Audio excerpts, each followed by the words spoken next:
I want you to do something a little radical right now, like wherever you are listening to this. Yeah, just take a second. Exactly. I want you to literally unclench your jaw. Just let it go. Drop your shoulders. Most of us don't even realize we're tensing up, you know? Right. And look, I don't care if you just finished, a grueling 12-hour shift on the hospital ward, or if you just stepped off a loud, dusty job site. Or even if you're just mentally exhausted from staring at screens all day long. Leave it at the door. It's over. You are officially entering quiet mode. So just take a deep breath. That's the baseline we need for this. It really is. And now I want you to look at the phone sitting next to you, or maybe the smartwatch on your wrist. Every single time that screen lights up, every time it buzzes, it steals exactly 23 minutes of your life. Welcome to the deep dive. It really is a staggering number to confront when you put it like that. 23 minutes Yeah. from one buzz. Yeah, because we tend to measure interruptions in like the seconds it takes to glance at a screen, right? Whoa! We completely ignore the massive cognitive debt we incur the moment we look away from our deep work. And that cognitive debt, that is exactly the central target of our mission today. Okay, let's unpack this. We are exploring The Sovereign Architect's Guide by Chillstar 08. Specifically, episode 6, which is titled Deep Work Dynamo, How to Finish Your Week in 4 Hours. Right. And if you remember in our last deep dive, we talked about installing drawing those boundaries and reclaiming your personal space. But clearing the space is just step one. It actually reveals a much deeper, much more intimidating problem. Yeah, the void. What are we actually supposed to be building in that silence we just fought for? Because if we don't have a blueprint, the noise of the world is just going to rush right back in to fill it. Oh, for sure. We have this natural horror of a vacuum.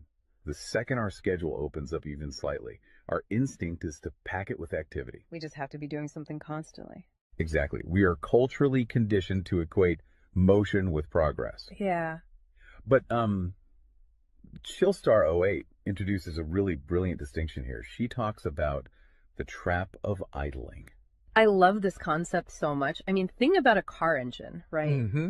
The engine is running, the pistons are firing, it's burning through all this expensive fuel, making a ton of noise and vibration. But the car is in park. Yes, it isn't going anywhere, and that is what most of our daily quote-unquote busyness looks like. We feel incredibly productive because we are in constant motion. Right. You check a text message while you're sitting at a stoplight. Or you answer a quick email while walking from your car to the front door. You stare at a spreadsheet on your laptop while, your family dinner is sitting right in front of you, literally getting cold. And that right there is the illusion of productivity. You end your day feeling physically and mentally depleted because you were constantly doing something. So you didn't actually do anything that matters. Exactly. If you step back and evaluate your legacy, the deep, meaningful work, the art, the business strategy, the relationships. Right, the relationships that actually move your life forward. None of it progressed. You spent 8 hours idling. You were everywhere, which means you were truly nowhere. Man, that hits hard. And this brings us back to that terrifying 23-minute statistic from the research she cites. I don't want to just gloss over this. No, we definitely shouldn't. Because understanding the mechanism behind it is crucial. Why does a 5-second distraction cost us almost half an hour? It basically comes down to how our prefrontal cortex manages working memory. Your brain is not a computer processor that can just run multiple applications in parallel. Right. We can't actually multitask. Exactly. When you are doing deep work, say writing a complex proposal, your brain loads this massive fragile web of context into your working memory. Like holding all the pieces of a puzzle in your hands at once. Yes. You are holding multiple variables, ideas, tones all at once. So when your phone buzzes and you glance at a text from your partner asking about groceries, your brain is forced to execute a context switch. So it has to dump all the proposal data just to load the grocery data. It literally flushes the working memory buffer, yeah. It has to process the new rules and the emotions associated with that text message. Wow. And then when you turn back to the proposal, you cannot just pick up where you left off. Your brain has to laboriously rebuild that entire web of context from scratch. Oh, I hate that feeling. Were you just staring at the screen like, what was I even saying? Right. It has to retrieve the thread of your argument. Remember the tone you were using, recall the variables. That rebuilding process takes an average of 23 minutes of cognitive effort. And it burns a ton of energy doing that, right? Massive amounts of glucose. That explains so much. I mean, that is why people hit 5 p.m.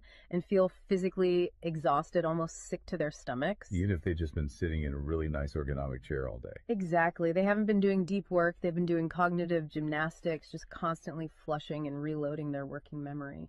They are burning fuel just to stay in park. So, okay, let me bring in what I like to call the transformer concept here. Because our focus is like an electrical grid. If you have, 50 browser tabs open, you are leaking energy as raw, unusable heat rather than concentrated light. That's a great way to look at it. So if we are all acting like our focus is this cheap renewable resource, how do we stop being what Chillstar 08 calls a subject to the pings of the world?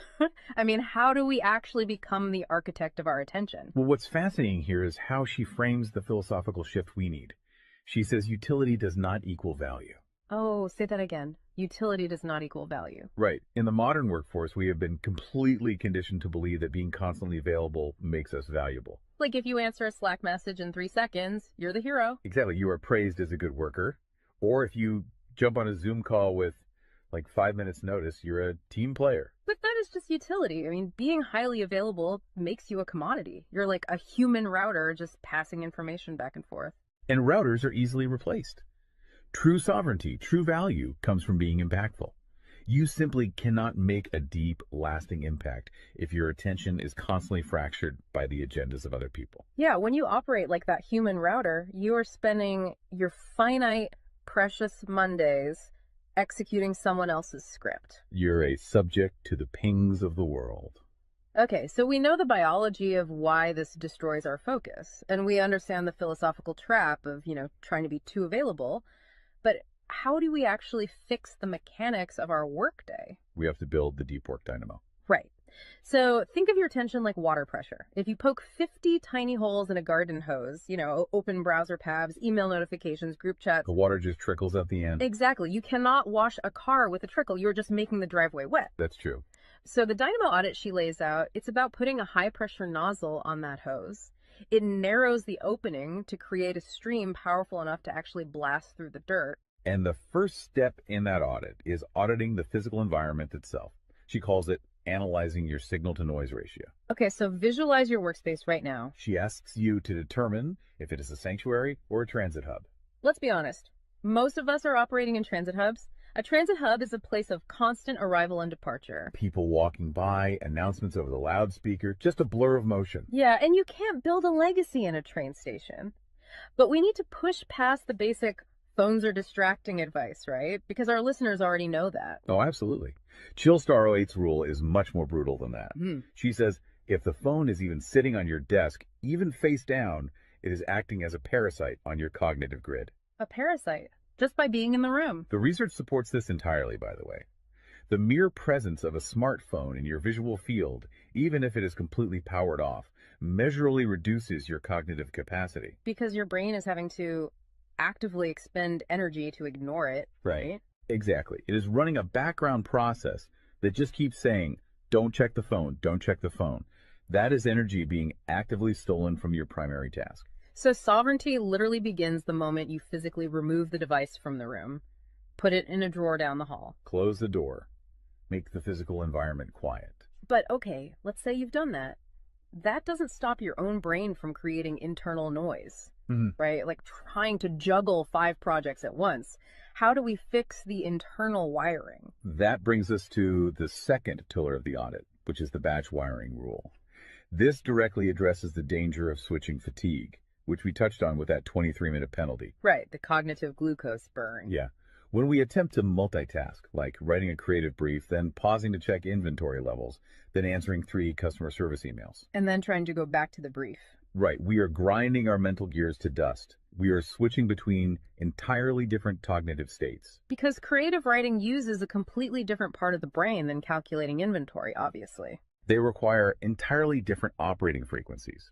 So the batch wiring rule dictates that you must group similar tasks together based on their cognitive load. Okay. And you do not switch the current until that specific type of work is completely done. You do all your deep analytical thinking in one high voltage burst. And then you save all your reactive administrative stuff for a separate lower voltage block later in the day. Precisely.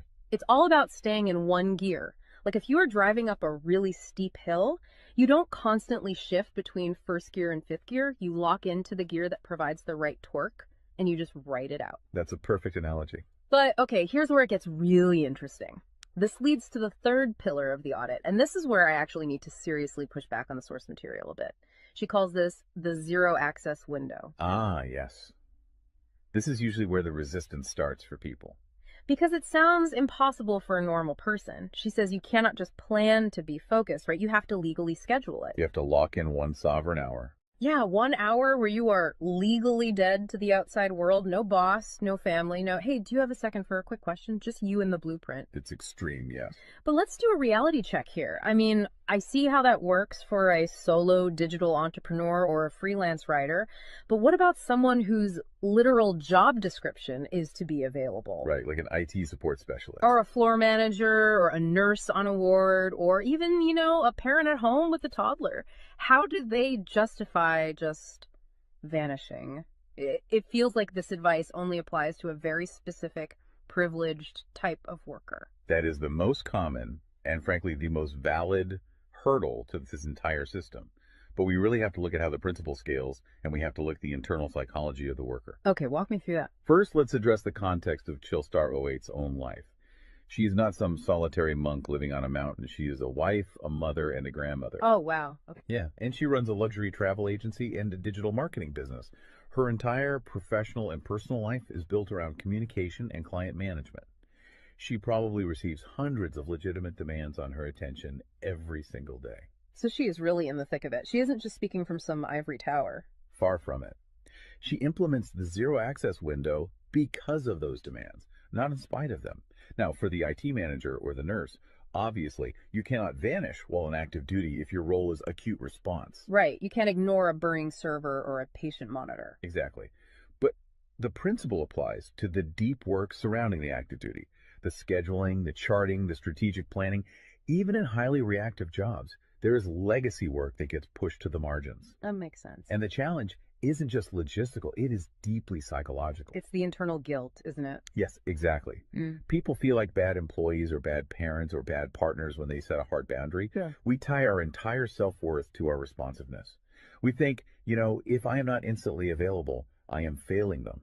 Man, that is so true. We feel guilty for taking an hour to ourselves.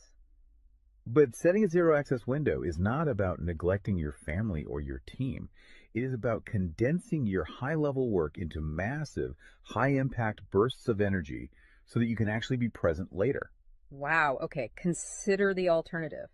If you don't carve out that absolute focus, you end up giving your family or your team partial fractured attention for 12 hours straight. Exactly. You are physically at the dinner table, but mentally you are drafting an email. Or you are sitting on the floor playing with your kid, but you're checking a Slack notification over their shoulder. You are trading constant low-quality availability for scheduled high-quality presence. It is entirely about communicating boundaries to protect the quality of the time you do give people. You tell your team, look, I am going offline for 60 minutes to finish this crucial report. If the servers literally catch fire, call this specific emergency number. Otherwise, I will address all questions at 11:00 a.m. Right. You aren't vanishing to hide. You are vanishing to get the work done efficiently so you can actually live your life. Which brings us to the ultimate why behind this entire system.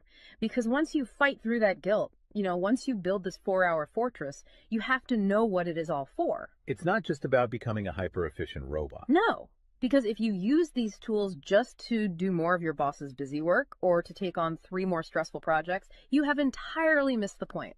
You are just speeding up the treadmill. If we connect this to the bigger picture, the destination we are driving toward is a concept she calls passive magnetism. Okay, break down passive magnetism for us, because it sounds a bit abstract. Think of it as the gravity your work generates when it is undeniably good. Most people operate with active desperation. They are loudly networking, constantly posting, aggressively chasing clients or promotions. Just relying on sheer volume to get noticed. Right. Passive magnetism is the exact opposite. It is the ability to attract results, clients, wealth, legacy, or respect through the undeniable quality of your deep work. Because you actually took the time to build something substantial rather than just talking about building it. Yes, when you engage the deep work dynamo, you produce work so concentrated and so valuable that it acts as a magnet. You don't have to chase the market comes to you. And the ultimate prize of achieving that passive magnetism isn't just more work. The prize is time. Time is the ultimate currency. The dream of the sovereign architect is to finish an entire week's worth of business output in just 4 hours. You do this high voltage work often while the rest of the world is literally still hitting the snooze button. You free up the remaining hours so you can go be a traveler, so you can be a creator. So you can be a fully engaged grandparent like Chillstar 08. Exactly. She frames it beautifully in the source text. She says, we wire for silent so we can live in volume. Oh, I love that. We embrace the discipline of the quiet fortress so that our actual lives can be loud, vibrant, and fully experienced. We are finally taking control of the dial. But, making that shift from a frantic, reactive employee to a calm, sovereign creator requires a massive shift in identity. You have to tune your mind before you sit down to do the work. It is really difficult to just sit down at a desk and instantly command your brain to perform deep work, right?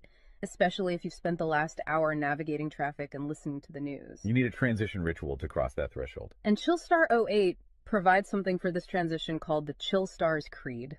It is designed to be a grounding frequency. It really centers you. Yeah, so I want you, the listener, to use this. I want you to imagine a slow, steady heartbeat in the background. Just a deep, resonant 528 hertz frequency. Just let the frequency of these words settle into your mind before you initiate your deep work. Ready? Take it in. I am grounded in peace. I am reaching for my stars. My light is my own. I am a star and I will shine bright. I will reach for the sky. I release what was. I embrace what is becoming. Using a creed like that is just such a powerful behavioral trigger. It really shifts your state. When you speak those words, even just internally, you are consciously reminding yourself that your light, your focus, your energy is your own. It does not belong to your inbox. This does not belong to the algorithm. Right. You are releasing the frantic energy of the morning and embracing the sovereign focus of the architect. So we always want to translate this high-level theory into ground-level reality for you. We don't want you to just listen to this and go right back to idling. Definitely not. Here's your 1% install. This is your micro-win to take action on this deep dive immediately. Tomorrow morning, before the world starts demanding your attention, before you check a single news site or open your email, I want you to set a timer for exactly 60 minutes. Put your phone in another room entirely. Yes, physical distance. Do not open any extra browser tabs. Pick one legacy task, just one, and flip the switch on your very first sovereign hour. And be prepared for it to feel incredibly uncomfortable at first. Your brain will crave the dopamine hit of a notification. Oh, you will feel an almost physical itch to check your messages. But if you can sit in that silence, if you can endure that initial friction, you will watch the dynamo start to spin. You will enter that flow state, and the old blueprints of hustling and grinding will be completely burned away. And look, if you want the actual templates to automate this piece, the specific tools and step-by-step guides to build the system out completely and protect your location-independent freedom, you can join the Sovereign Fortress on the Chillstar 08 school community. All the blueprints are there waiting for you. They really are. As we wrap up this deep dive, I want to leave you with one final thought to explore on your own. We have spent this entire session talking about the mechanics of work. We've talked about condensing your week's output into just 4 hours of pure, undistracted focus. But if you actually achieve that, you're going to be faced with a beautiful, kind of terrifying question. What's that? Who are you going to become in the remaining 164 hours of your week? What if your true legacy has absolutely nothing to do with what you produce while you are busy, but entirely to do with who you are when you are finally completely silent? Wow. Unclench that jaw. Drop those shoulders. Step into the quiet. Go be great and flip the switch. We'll see you on the next deep dive.